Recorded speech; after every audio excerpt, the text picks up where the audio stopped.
Over just a day ago, 3.17 was released to PTU Wave 1. 3.17 PTU, meaning we had a chance to go and check out what the patch is all about. I decided to pop in for just a little bit and check out all of the new features and locations that are in the brand new patch. But how is patch? What it do? Can I surf? Here's a little look into the patch and my opinions on how it's going so far. Disclaimer, this is the first Wave 1 PTU patch, meaning there's a lot of bugs and a lot of issues. So keep in mind that some of those might be fixed by the time you watch this video.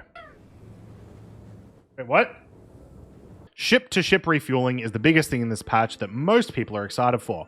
And luckily, it's simple, but not boring. Managing the amount of fuel that you've got in each tank, as well as what type of fuel you've got in each tank, is actually quite interesting. You can even, in between times that you are refueling, change which tanks have which fuel, spread them out along all of the tanks, meaning that there's a lot more management going on behind the scenes when you're not actively refueling. Docking to the refueler is exactly the same as docking a Merlin to your Constellation.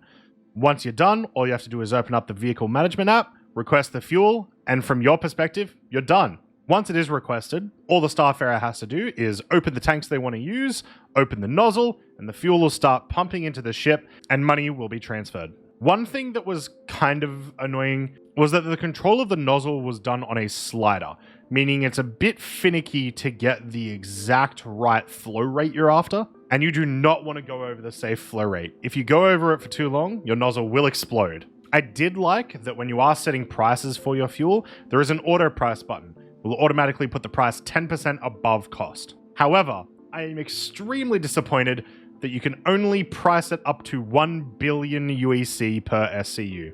That doesn't seem very realistic based on current fuel prices. I did like the touch of the animation on the back of the nozzle if you are spilling through fuel, but it would be super cool that if you shot into that spray, it ignited or something. Lastly, refueling already has its own components. You have fuel tanks where you can sacrifice capacity for flow rate. You can also get nozzles with a higher safe flow rate speed. Overall, the mechanic is a ton of fun. I just hope we get to use it more than I feel like we will. Maybe once we get Pyro, we'll be using it a ton.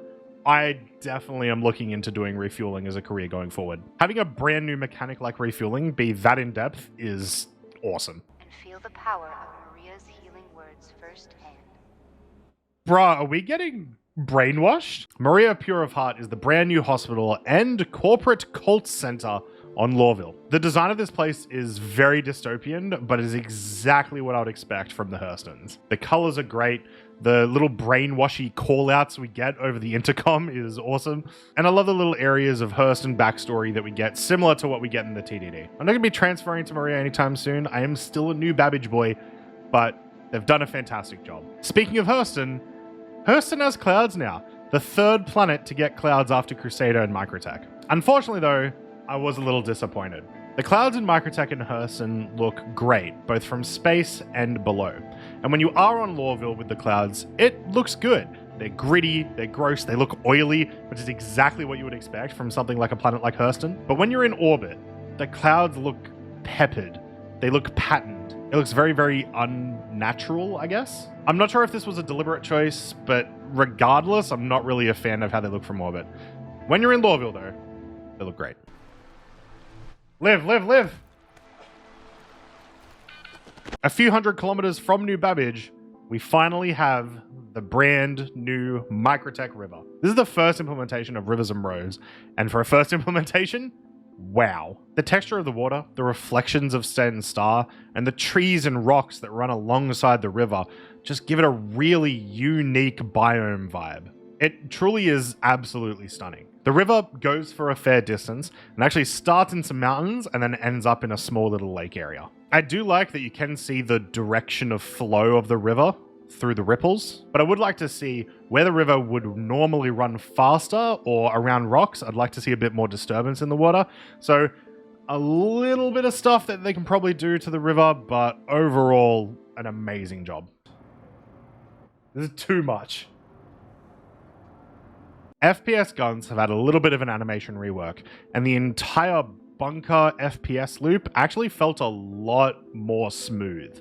Now, I still had many enemies teleporting back and forth and desyncing out, but whatever was going on, it still felt more enjoyable than the FPS missions in live. In addition, they've messed around with the loot system, as well as what you can actually purchase from vendors in-game. So a lot of the large guns like grenade launchers and snipers, you won't actually be able to find at a vendor anymore, but you will be able to find in boxes of loot in the bunker missions. And the other important thing is if you don't like those guns, you can sell them now. We can now sell weapons, armor, commodities, all that stuff to vendors. This means that now bunker missions might be the most profitable thing to do in Star Citizen. Added to the loot table was not only guns, but you now have core, leg, and arm armor.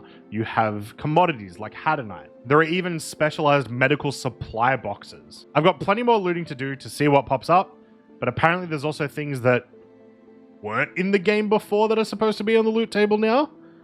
Jean missile launcher, possibly. So we'll have to keep looting and see what we can find. Actually, put it there, please. Nope.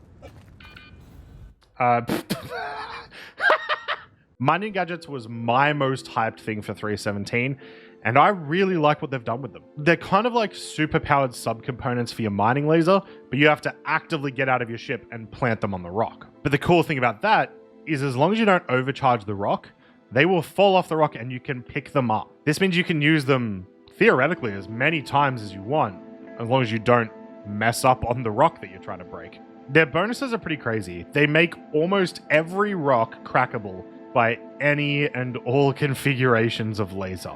This is a good and a bad thing. One thing, it means renting a prospector can actually be profitable for players now, but it also means mining might be too easy now. It was already possible to break pretty much every rock in the game with the right setup. Now you can break every rock in the game with more and more setups. What I'm hoping for is that similar to when we got refineries, that we'll get some sort of rock rebalancing, maybe some rocks that have crazy high instability that require multiple lasers, multiple mining gadgets even. There are 6 gadgets right now and they have some pretty cool stats. So either way, I'm still pretty happy. That is, yep, you sure can buy some coffee. So that's Wave 1, PTU 317, first iteration. I'm pretty happy. I'm excited to see more. I'm hoping some bugs that we encountered will get rid of, but not a terrible patch. We are still waiting for the Hull A and the Scorpius. The Hull A is supposed to be coming out with 317 and the Scorpius 317.X, most likely for Invictus. But for me, the first 12 hours of game that I got to play of 317 was good enough. Thanks for watching the video, guys. If you liked it, make sure to give it a thumbs up, subscribe, and hit the notification bell to know when I post another video. We are almost 50% of the way to 1,000 subscribers, which is unbelievable. Thank you very much, everyone who's subscribed. I've got a couple more videos coming on the way. In fact, I should have another one out tomorrow talking about a couple of places you might want to visit in the verse, including the brand new river. Other than that, guys, I'll see you in the verse. Have a good one.